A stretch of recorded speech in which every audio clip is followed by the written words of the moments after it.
Hello, good morning. Good morning. So makita mo gaano kadisiplina yung mga bata. Bago sila pumasok ng room, kailangan mo nila maglinis ng sapatos. Dahil hindi yan pinapasok sa loob ng room dito sa Thailand. O diba? Napakadisiplinado nila. Bata pa lang yan. They are kinders or kindergarten.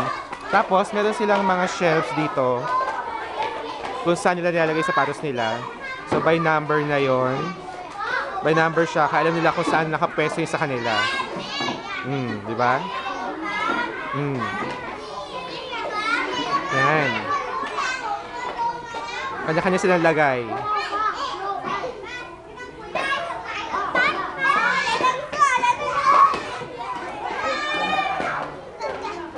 Yan. Yan, pagkalagay ng sapatos, yan pa. Yan. Papasok na sila sa room to start their morning classes. Okay. Maya-maya naman ay meron silang merienda, including yung free milk mula sa kanilang government. Ayan, makita nyo yung room nila is walang upuan. Wala siyang upuan. Tapos by number din yung kanilang pwesto sa sahig. Sa sahig sila nakaupo. Yan. Wala silang mga armchair or desk. Meron lang silang working table. May working table sila kung kailangan nilang gumawa ng mga activities.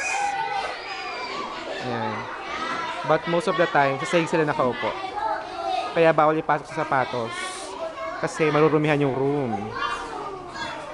Yan. Dito yung table ni Sir Jerwin tsaka ng ibang mga Thai teachers. So dito, allowed yung 3 teachers sa loob ng isang room. So 3 teacher dito sa loob ng room na to. Okay. Ito naman yung kanilang CR. Hello! Ito yung CR nila. Makikita nyo, sobrang linis. Tapos ito yung kanilang ginagamit pang toothbrush.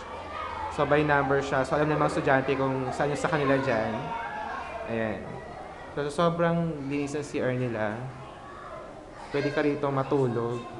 Ayan. Pwede ng batang to. Ayan. Talagang very functional. Tsaka sobrang linis ng CR nila. Ayan. Sobrang lawak. Kahit sabay-sabay sila lahat dito mag-CR, ma-accommodate nito. Ayan. Diba? Sobrang linis. Ganyan sila kadisiplinado.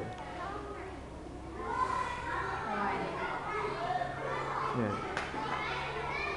Okay, then ito naman yung pre-milk.